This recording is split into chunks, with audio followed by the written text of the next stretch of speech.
Now, from Nebraska's trusted news source, this is Channel 8 News at 5. Coming up tonight, an hours-long standoff in Palmyra. We'll have the latest details. Plus, how are donations to private schools affecting your children? But first tonight, COVID causing headaches for Lincoln Public Schools. Good evening, everyone, and thank you for joining us. LPS could likely shatter its weekly COVID record by Friday. A surge in cases is now affecting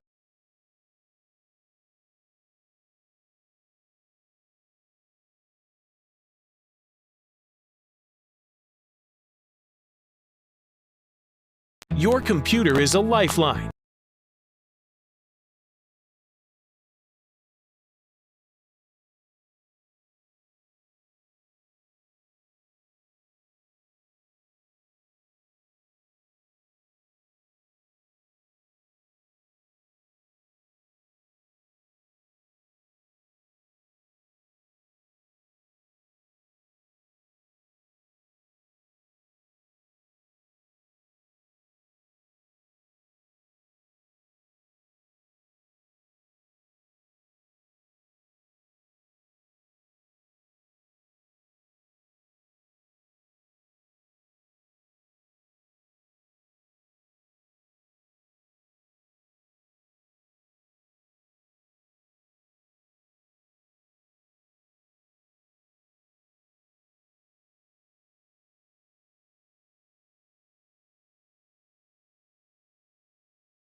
To learn more.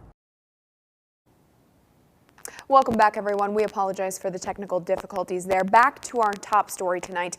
Lincoln Public Schools could likely shatter its weekly COVID record by Friday. That's right. A surge in cases is now affecting basically everyone within the district from top to bottom. Channel 8's Alexa Skineski joins us live at the district office with more. Alexa?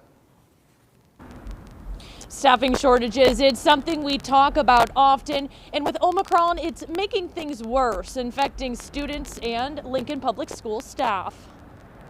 So this does impact our ability to operate our schools. Staffing shortages continue within Lincoln Public Schools in all sectors of the district. Omicron only enhancing the problem. They're experiencing shortages in places like custodial, nutrition service workers, health staff who are managing contact tracing, and last but not least, they're seeing a shortage in transportation workers. I will share with you the bus routes I monitor have gotten later with the staffing challenges here the first week and a half of second semester. Jillian Carter, a mother of 4 LPS students, all of which need some special needs assistance, says the transportation shortage is affecting not only her kids, but many children who ride the bus with special needs. This is not about kids being late to school. This is not about waiting a little bit longer for the bus. She says there are not enough paras around to help the kids, and she feels bus drivers are more focused on the roads than who's in their back seat. Seeing these things going on with the buses, I think it's a matter of time, not if, but when a special needs child is going to be dropped off on the side of the road at the wrong place. And you know, it's really scary as a parent of vulnerable children. Just that the special ed staff is being taxed more this year than ever before. I want to say that they're treading water, but at this point they're drowning. And it's them who's suffering, and it's our kids who are suffering. So I hope that you can figure out something to help them out. LPS says, and quote, "The key issue for us continues to be ensuring we have sufficient staff in our schools to continue safely serving students." Now, according to LPS's dashboard, so far as of this week, 241 staff members are in exclusion, which could mean quarantine or, an example, even a family emergency. 29 staff members have tested positive. Reporting in Lincoln, Alexa Skineski, Channel 8 News. All right. Thank you, Alexa. And LPS COVID cases again nearing record numbers already this week. 446 students and faculty have tested positive since Sunday, and 417 of those are students. And that doesn't even include those excluding due to exposure. LPS broke the single-week record for cases last week with 573 total in a shortened week after students returned from holiday break. Some tense moments today in Palmyra, just east of Lincoln. There was an almost 10-hour-long standoff between a man barricaded in his home and law enforcement. It's a story we brought you live during our midday show. Here's the latest of what we know. It all started around 3:30 a.m. when police were called to a domestic disturbance at this Palmyra home. When deputies arrived, they say one person was outside the house and a 41-year-old man was still inside. Otoe County deputies say the man threatened them with firearms, so they called for backup. And later, the Nebraska State Patrol SWAT team showed up. You can see here a light armored vehicle as well as a sniper were positioned to help. The threat of possible violence also affecting the local school there. The school, which is a couple blocks away, was also made aware of the situation, which caused the 2-hour late start. They were also placed under secure mode, which means no one was allowed in or out of the school building. At around 1 o'clock, you can see here, the 41-year-old man inside the house was arrested without incident. The Otoe County Sheriff obviously happy this ended peacefully. He did surrender. I think, you know, the State Patrol negotiators did a good job speaking with him. There were a few other people that spoke with him, and they did a good job of talking him out. In situations like these, the sheriff wants people to also know that they don't go charging in, not only for their safety, but for the other individual's safety. He said if they have the time, they might as well use that time to try and resolve the situation peacefully. And at this point, officials have not released the 41-year-old man's name, the man who was inside the home. Again, he's in custody, and fortunately, no one was hurt. New details tonight on a deadly crash near Denton. The crash happened in the early hours of Tuesday morning. When crews arrived to the scene of a grass fire call, officers found a crashed vehicle that was completely torched, as well as a body thrown from the vehicle. An autopsy was scheduled for today, but so far, no details have been released. Officials say they believe, though, foul play is not a factor. Senators are debating a bill that could provide some people with a tax credit. And like in the past, when it's been brought up, it is bringing with it quite the debate. The bill would give dollar-for-dollar tax credit for donations to a private school. That money would be used as scholarships for low-income kids. But some say it wouldn't be fair for everyone. They fear some private institutions could discriminate against the LGBT+ community. Why are we going to offer this tax credit, dollar for dollar, to support other schools through scholarship granting organizations that are legally allowed to discriminate? I can't think of a good reason why we would deny a community the option of raising their children the way they see fit. The Nebraska Education Association has also said they're against this bill as they fear it could hurt funding to public schools. Senator Luann Linehan, who introduced the bill, said during debate that there is nothing in the bill to take money away from public schools. And we'll keep you updated on where this bill goes here in the future. Here is a story that should put a smile on your face. Omaha's Henry Dorley Zoo introduced to the world their first baby elephant today. First elephant born at the zoo, first elephant born in Nebraska. This year, in the entire United States, these two will be the only elephants born in the entire United States. So if you want to see an elephant in North America, you got to come to Omaha, Nebraska to see that. The baby was born last Friday to 18-year-old mom Kiki. It is a female calf, but has not yet been named. Zoo officials think the calf may have been born a little premature because of its size, but it's still between 175 and 200 pounds. And they say the calf seems healthy and is doing well. Time now for our first forecast with Chief Meteorologist John Dessauer. John, another mild day today. A very nice day. I would say today was a day that well surpassed expectations. We made it to 59 degrees this afternoon in Lincoln. That is the warmest on this date since 1986, so 34 years. And this is also the fourth warmest on record for the date. We take you to a live look outside right now from Greenwood, Nebraska. Looking back to the west, you can see we still have those mid to high level clouds around the area. Same story as we look back to the west from Lincoln at I-80 and 56th Street. Temperatures right now running a few degrees warmer than what they were 24 hours ago. So we've come down somewhat from the high temperatures of the day where we hit 59 today in Lincoln. 55 is the current temperature. Temperatures starting to drop a little quickly down at the Beatrice Airport just north of town. 49 degrees there, but we're still holding on to 56 in Central City and 53 degrees in Grand Island. You can see those mid to high level clouds that we have in place across much of the state. There were some times today where we saw some nice blue skies out there. We'll keep the clouds around as we go through the next several hours, although I do think we'll see mostly clear skies tonight. We look off to the northwest. We've got a weather system that's now approaching the southwest coast of Canada, and that will play a major role in our weather as we head towards the end of the week. For the rest of this evening, 38 degrees by 8 o'clock and 35 degrees by 10 o'clock.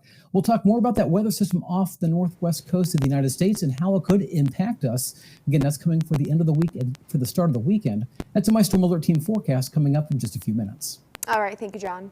In national news, President Biden is continuing his push to pass voting rights legislation. Today announcing he's going to sit down with Senate Democrats to talk about how to pass the legislation despite facing opposition from two members of his own party. To get that done, ABC's Eyewitness is in Washington with more. President Biden plans to meet with Senate Democrats Thursday to try and unlock the negotiations on voting rights that have been stalled by members of his own party. Tuesday, the president saying he wants to eliminate the filibuster for voting rights, calling on his fellow Democrats to act. Every senator, Democrat, Republican, and Independent, will have to declare where they stand, not just for the moment, but for the ages. Do you want to be on the side of John Lewis or Bull Connor? Republicans remaining firm in their opposition to any change in the Senate rules, claiming the president's speech failed to unify Americans. Yesterday, he shouted that if you disagree with him, you're George Wallace. George Wallace. Democrats vowing to move forward. Senate Majority Leader Chuck Schumer saying the work is not easy, but he continues to engage with moderate Democratic holdouts Kyrsten Sinema and Joe Manchin. Trying to come to a place where 50 senators can support two bills, the Freedom to Vote Act and the John Lewis Act. Still, no agreement has been reached. Congressional Democrats facing pressure from voting rights advocates who say there's an assault on the right to vote. 19 states have passed restrictive voting laws in the wake of former President Trump's lies about his election being stolen, many of them targeting early voting.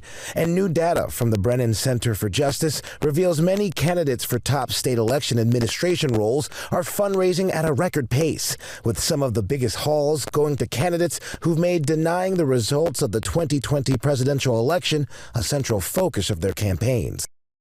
The White House says the president and vice president will be working the phones over the next several days, pushing members of the Senate to support changes to the filibuster.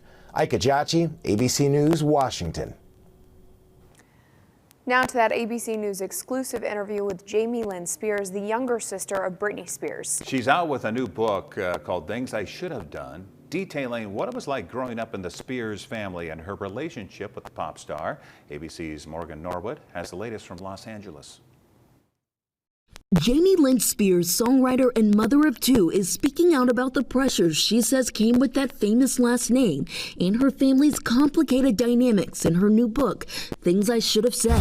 She spoke exclusively with ABC's Juju Chang. Why write this book now? It was really important to me to, first off, honor my voice. In her book, she journeys through an unstable upbringing, due in part by what she described as her father's past struggles with alcohol. She also doted over the close bond she shared with her sister, Britney Spears, but she says she noticed Britney's behavior begin to change as the years passed. Conservatorship has got to go. In 2008, Britney was put into a heavily scrutinized conservatorship.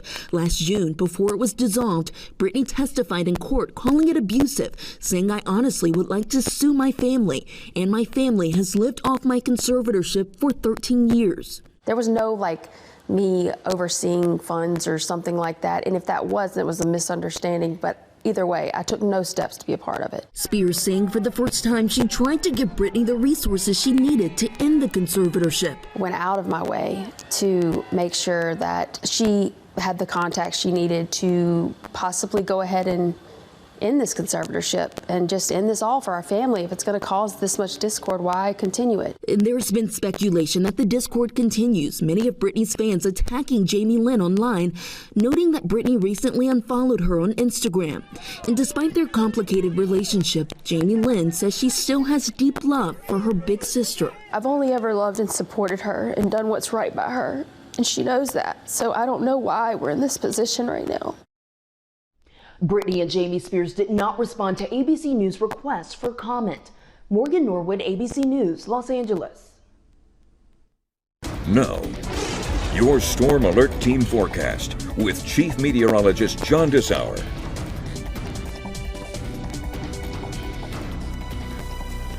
What a day today with some sunshine around, temperatures warming very much into the middle and upper 50s. As I mentioned earlier in the newscast, we hit 59 degrees today in Lincoln. That is the fourth warmest for the state, and it's the warmest it's been in 34 years. Take a look at this beautiful live shot right now from our camera at Honda of Lincoln on the southwest side of town, looking to the southwest. You can see a beautiful sunset taking place right now. Sunset today is at 5:21. We gain 1 minute of daylight tomorrow as the sunset moves to 5:22 tomorrow. Temperatures still holding into the lower and mid 50s around the region, where it's 55 degrees right now at the airport in Lincoln. A little cooler in Beatrice, 49. It's 56 in Hebron and 53 degrees right now in Grand Island. For the rest of this evening, we'll keep a few clouds around. Temperatures will be dropping down through the 30s as we go through the overnight hours. Overnight lows will be in the middle to upper 20s, maybe even down to 30 degrees in Hastings as well as in Hebron. Winds tonight out of the northwest 5 to 10 with an occasional gust to 15 miles per hour. Now, we'll start tomorrow with some sunshine. I think we'll see mostly sunny skies, but as we go through the day, you'll start to notice clouds increasing from the west. By noon, you can see those clouds beginning to move in. Temperatures in the upper 40s to right around 50. As we head towards the afternoon, we will likely see temperatures once again back in the lower to middle 50s and look for skies to become mostly cloudy by late afternoon. Forecasting a high of 54 degrees in Lincoln, 56 in Grand Island, and 57 in Hastings, 54 degrees in Seward and Beatrice with winds out of the north, 5 to 12 miles per hour, gusting at times to 18 miles per hour. Things are quiet across the central part of the country, but I'm going to turn your attention up to the northwest. This is a weather system I was tracking for you moving across the Pacific Ocean last night. It is now over just off the southwest coast of Canada. It will slowly move on shore through the day tomorrow. And that's actually problematic for forecasters because we need the computer models to be able to sample the weather system over land. We're likely not going to be able to do that until tomorrow afternoon as it finally makes its way on shore. This is the way it looks right now on STORMCAST. This will likely impact us as we go through the day Friday and for Saturday morning. You'll notice it in the southwestern portion of Canada and then starts to dive off to the south and southeast. Right now, it still appears that the core of the snow will begin to move through central Iowa. I think around here, we'll likely start out with some rain showers Friday afternoon. And as temperatures drop Friday evening, we'll see this changing over to snow showers. That will continue through the overnight hours. and through Saturday morning. This is looking at 6 o'clock Saturday morning. You can still see some snow lingering across eastern Nebraska, as well as northeastern Kansas, Missouri, and Iowa, before it finally moves out of here by late morning into the early afternoon. It's still a little too early to give specifics as far as snowfall amounts, but we do see the potential for some accumulating snow. But again, the big thing is going to be once we get this system over land, the computer models can sample it. We can get a better idea of how much snow we could see, because there's still some question. Right now, it appears that the worst of this will be from the Nebraska-Iowa state line and to the east, but it's still not out of the question. We could see several inches of snow in portions of eastern Nebraska as we go through Saturday morning. 7-day forecast, 40 degrees Friday, 28 degrees on Saturday. It's going to be a chilly day, especially after the snow moves out. Down to 10 degrees Sunday morning. We'll see 39 for a high on Monday. Another chance for some flurries coming in perhaps middle of next week, or maybe even a few snow showers by Thursday. But temperatures for the most part will be back to seasonable levels of lows in the teens, high temperatures in the low to mid 30s. All right, thank you very much, John. Small positives on Wall Street today. The Dow gaining 38 points, NASDAQ up 35. Here are your numbers. You're watching Channel 8. We'll be right back. Tonight, after the powerful testimonies, get to the bottom.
We have an update for you on the hours-long standoff in Palmyra today. That's right. We had that earlier in the newscast. Here's what we've learned. The person who was arrested, 41-year-old Christopher McKinney. He is from Palmyra.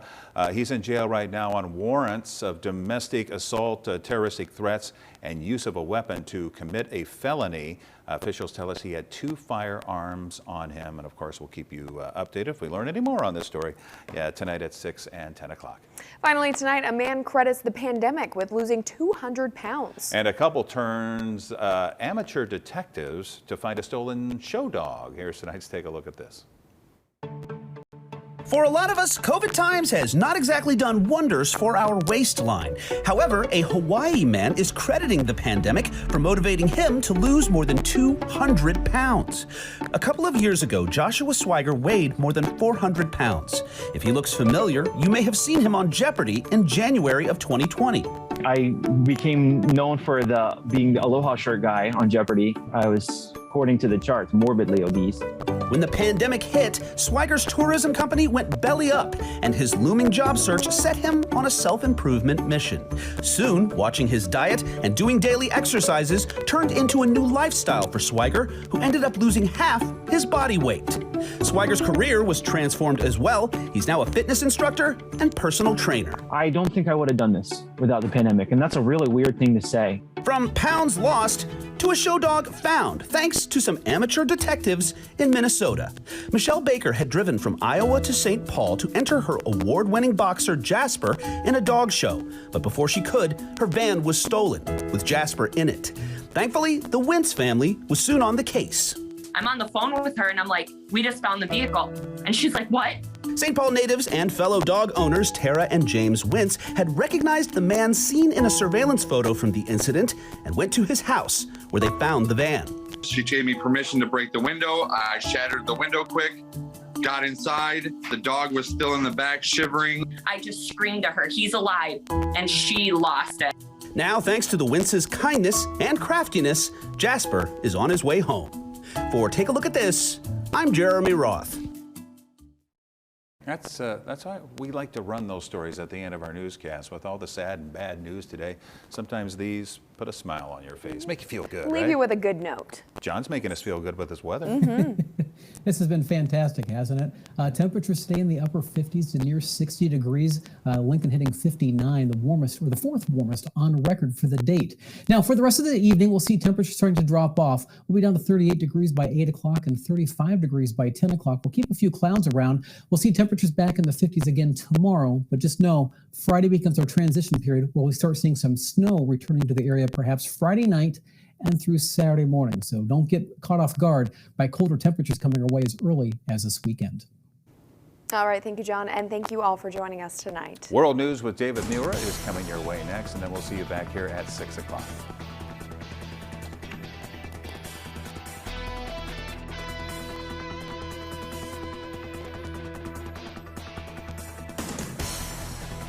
Closed captioning on Channel 8 Eyewitness News is brought to you by Christensen Hearing Analytics. Are you a skilled machinist? Collins Aerospace in York is hiring today, offering new wages, a $1,000 hiring bonus and $1,000 more after your first year, along with competitive benefit packages. At Collins Aerospace, we have a long history of investing in talent, bold innovations, and always reaching for what's next. So what's next? We're redefining aerospace through designing, creating, and delivering the most advanced and diverse